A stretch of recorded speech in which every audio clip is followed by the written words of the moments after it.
নমস্কার, বাংলা বার্তা থেকে বলছি সন্ময় বন্দ্যোপাধ্যায়। মোহাম্মদ ইউনূসের শেষ গতি কি? শেষ পর্যন্ত তিনি কোথায় পৌঁছবেন? শেষ পর্যন্ত বাংলাদেশকে তিনি কোথায় নিয়ে যাবেন? আজকে সেই বিষয় নিয়ে এলাম। কিন্তু আমার নিজস্ব ধারণা, শেষ পর্যন্ত বাংলাদেশের ইন্টারিম গভর্নমেন্টে যিনি প্রধান, মোহাম্মদ ইউনূসকে ফিরে যেতে হবে প্যারিসে।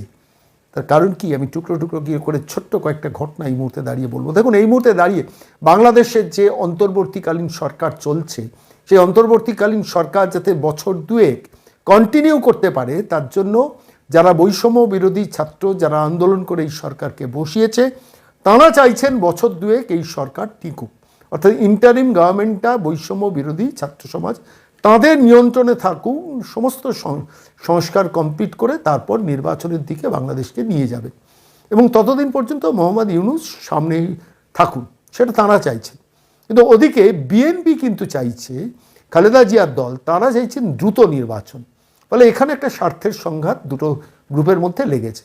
ইতিমধ্যে জামাতরা এই মুহূর্তে সরকারের নিয়ন্ত্রক হিসেবে দাঁড়িয়ে গেছেন। এই যে অন্তর্বর্তীকালীন সরকারের যারা ছাত্র সমাজ, যারা বৈষম্য বিরোধী ছাত্র সমাজ, এদের মধ্যে একটা বিশাল প্রভাব বিস্তার করেছেন জামাতরা। ইতিমধ্যে আপনারা জানেন, জামাতরা চীনে গিয়েছিলেন, 12 সদস্যের টিম তারা চীনে গিয়েছিলেন। চীনে গিয়ে চীনের সরকার, চীনের কমিউনিস্ট পার্টির সঙ্গে তারা চেষ্টা করেছেন একটা আলোচনা, যদি কিছু আর্থিক সাহায্য এবং এই সরকারের পেছনে যদি পুরো সাহায্যটা পাওয়া যায়। কিন্তু সেইভাবে চীনা কমিউনিস্ট পার্টি খুব উৎসাহ বেশি কিছু দেখায়নি। যদিও ডিপ্লোম্যাটিক স্তরে চীনা রাষ্ট্রদূত তিনি দেখা করেছেন, পাকিস্তানি রাষ্ট্রদূত খালেদা জিয়ার সঙ্গে দেখা করেছেন এবং বিএনপি ইলেকশনে দাঁড়াবে এবং যে পরিস্থিতি, আওয়ামী লীগ এই মুহূর্তে বাংলাদেশের সরকারের এই ইলেকশনে থাকতে পারবে না, স্বাভাবিকভাবে ওয়ান পার্টি একটা ডমিনেন্স থাকবে এবং অ্যাবসলিউট উইনিংয়ের দিকে যাবে বিএনপি এবং বেশ কিছু মৌলবাদী শক্তি, সেটাই অবধারিত। এবং তারা সেই জন্য খুব দ্রুত নির্বাচনটা চাইছে। কিন্তু সেই দ্রুত নির্বাচনটা চাইছেন না বৈষম্য বিরোধী ছাত্র সমাজ। এই সংঘাতের বাতাবরণ যখন একদিকে, অন্যদিকে মিলিটারি কনসলিডেশন হচ্ছে। কিভাবে হচ্ছে আমি একটু ছোট্ট কাহিনী আপনাদের বলবো। আমি বাংলাদেশ থেকেই খবরগুলো পাচ্ছিলাম যে এই মুহূর্তে দাঁড়িয়ে মোহাম্মদ ইউনূসের সরকারে এসে প্রথম যে কাজটা করেছেন, প্রায় 65 জন প্রাক্তন মিলিটারি রিটায়ার্ড অফিসারদের তাঁদের বাছাই করেছেন যারা হাসিনা বিরোধী ছিলেন, এবং বাছাই করে তাঁদের বলেছে যে আপনারা সমস্ত মিডিয়াগুলোতে ভারত বিরোধী প্রচারের নেতৃত্বটা দিন। এবং সমস্ত ডিজিটাল মাধ্যম, পোর্টাল, ইলেকট্রনিক্স মাধ্যম সবাইকে বলে দেওয়া হয়েছে যে আপনারা যেসব টক শোগুলো করবেন, সমস্ত টক শোতে এই যে 65 জন প্রাক্তন মিলিটারি জেনারেল ডেকে নিয়ে এসছি, এদের আপনারা ডাকবেন, এরা যেন আলোচনার মধ্যে থাকেন। এবং এর মধ্যে কিছু অধ্যাপক আছেন, গবেষক আছেন, বিশ্লেষক আছেন যারা হাসিনা বিরোধী, যারা বিএনপিপন্থী, যারা বেসিক্যালি জামাতপন্থী। ফলত স্বাভাবিকভাবে মিডিয়ার প্রচারটাকে অ্যাবসলিউট করার চেষ্টা করেছেন।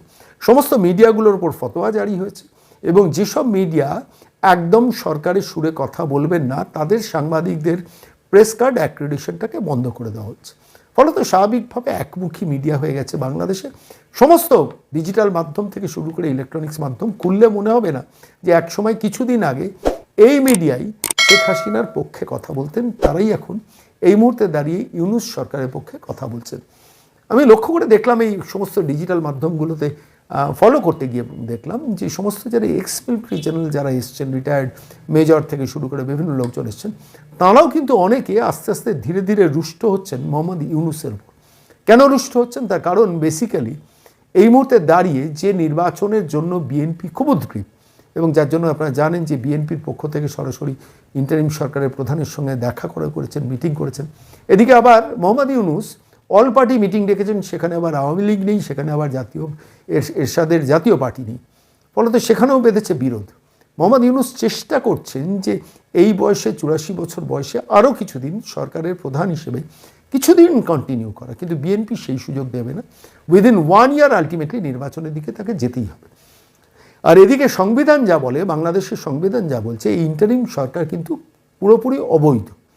এরই মধ্যে অন্যদিকে আবার দিল্লি থেকে শেখ হাসিনা মার্কিন যুক্তরাষ্ট্রের কোনো একটি সংবাদ সংস্থার সঙ্গে ভার্চুয়ালি মুখ খুলেছেন এবং মোহাম্মদ ইউনূসের বিরুদ্ধে অনেক কথা বলেছেন। ওদিকে চিন্ময় কৃষ্ণ মহারাজের আপনারা জানেন ঘটনা, তার জামিনের জন্য কোনো আদালতে আইনজীবী শুনানি করতে দিচ্ছেন না। এই পরিস্থিতিতে স্বাভাবিকভাবে সাধারণ মানুষের একটা এক্সপেকটেশন যে ভারতবর্ষের ভূমিকাটা কী। আপনারা এবার একটু ভারতবর্ষের ভূমিকা নিয়ে একটু সংক্ষেপে আলোচনা করে আমি মোহাম্মদ ইউনূসের নেক্সট গতিবিধির দিকে আপনাদের কাছে নিয়ে যাব। আমি কিছু তথ্য আপনাদের কাছে পেশ করব। দেখুন, ভারত সরকার তার পররাষ্ট্র মন্ত্রকের প্রতিনিধি তিনবার প্রেস বাইট দিয়েছেন হিন্দুদের ওপর নিধনযোগ্য নিয়ে। তাহলে কি ভারত সরকার সাইলেন্ট হয়ে রয়েছেন, চুপ করে রয়েছেন? ইতিমধ্যে আগরতলায় মানে একটি বাংলাদেশ সরকারের হাইকমিশনের অফিস আক্রান্ত হয়েছে, সেটা নিয়ে প্রণয় ভার্মা, যিনি বাংলাদেশে এই মুহূর্তে রাষ্ট্রদূত হিসেবে আছেন, তাকে বাংলাদেশ সরকার ডেকে পাঠিয়েছেন। সেসব ঘটনাগুলো তো হয়েছে, সেগুলো তো আপনারা জানেন, সবাই নতুন করে বলার অপেক্ষা রাখেন।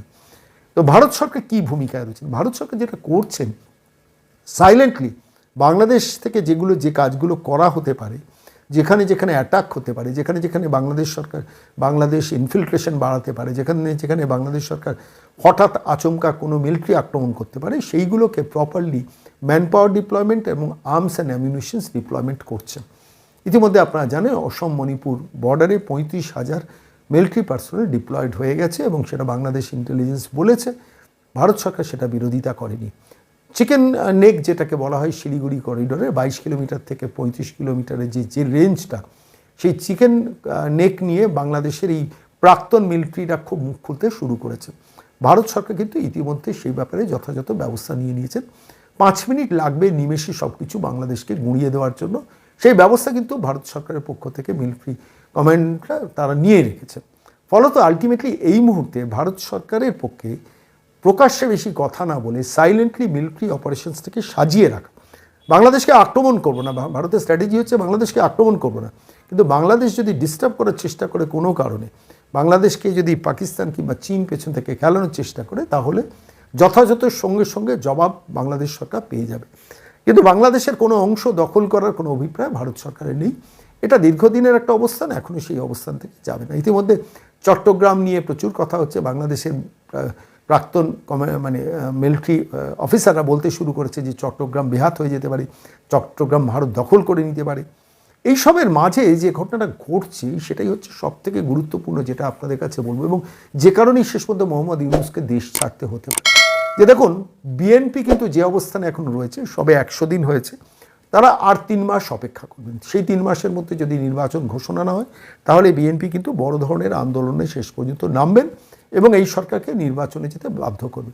আর ওদিকে জামাতরা যে ছাত্র সমাজকে নিয়ন্ত্রণ করছেন, ফলে তো সেই জামাত এবং এই ছাত্র সমাজ তারা মোহাম্মদ ইউনূসকে 2 বছর ক্ষমতায় রেখে দিতে চাইছে।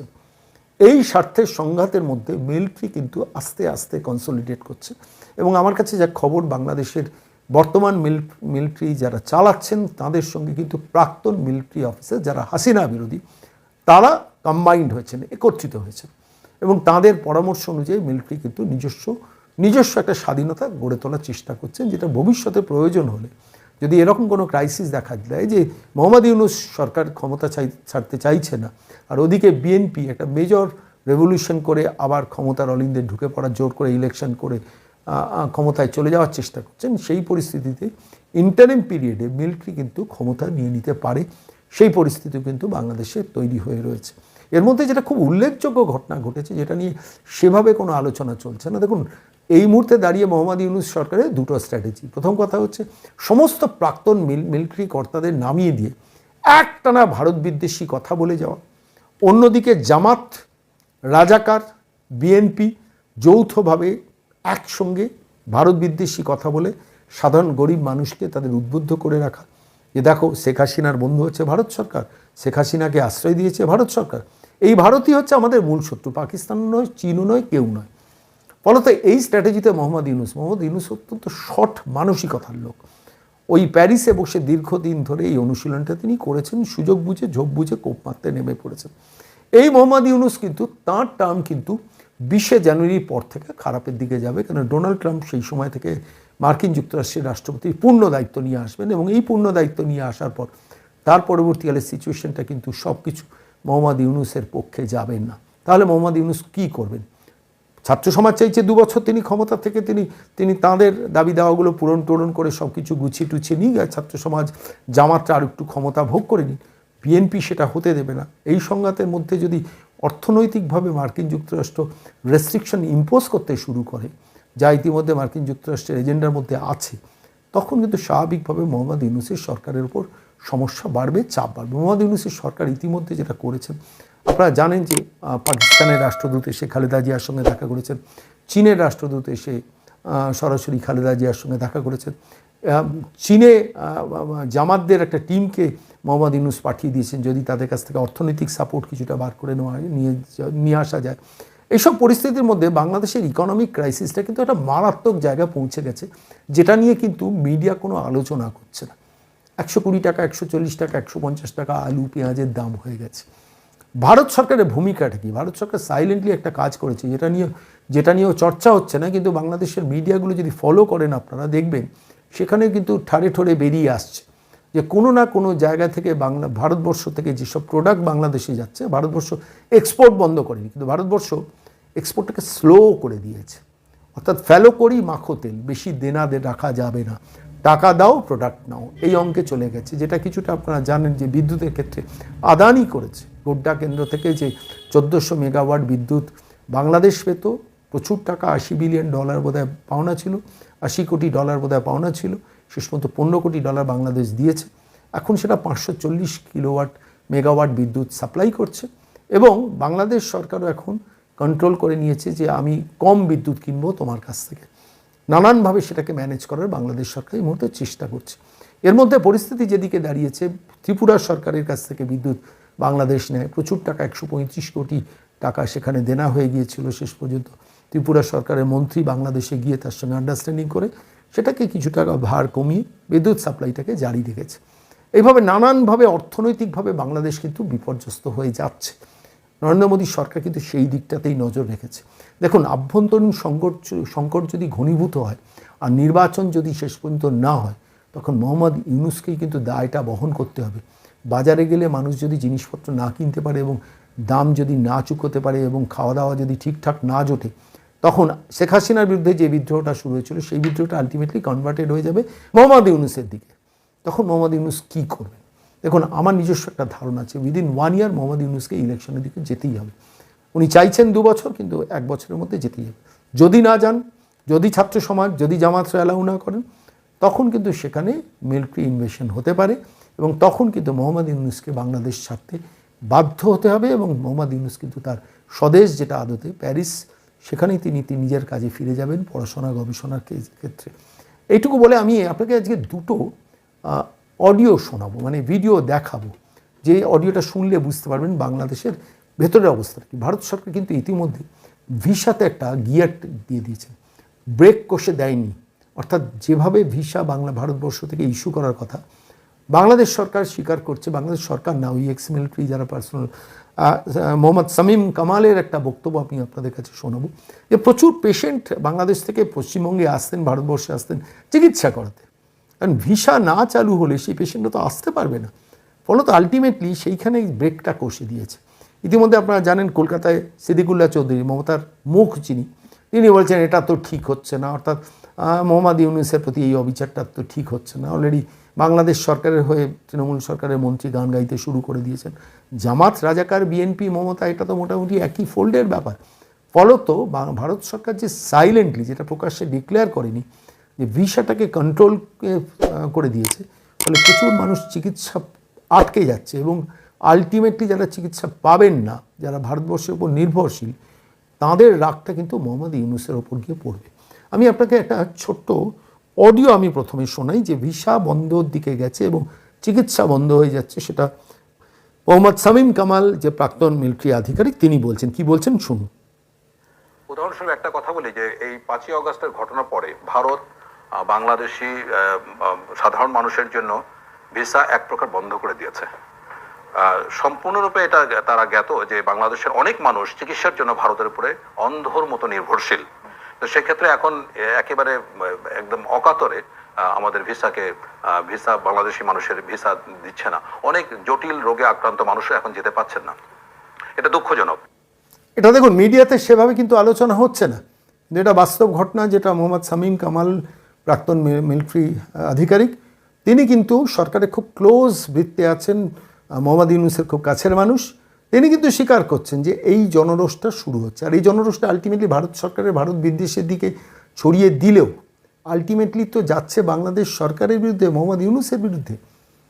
বাংলাদেশের ভেতরের অর্থনীতি এখন 4 গুণ খরচ বেড়ে গেছে, মিলিটারি এক্সপেন্ডিচার মোহাম্মদ ইউনূসকে বাড়াতে হচ্ছে, বাজার থেকে সেইভাবে ধার তিনি পাচ্ছেন না, ইকোনমিক গ্রোথ বলে কিছু নেই, স্যাচুরেটেড হয়ে গেছে।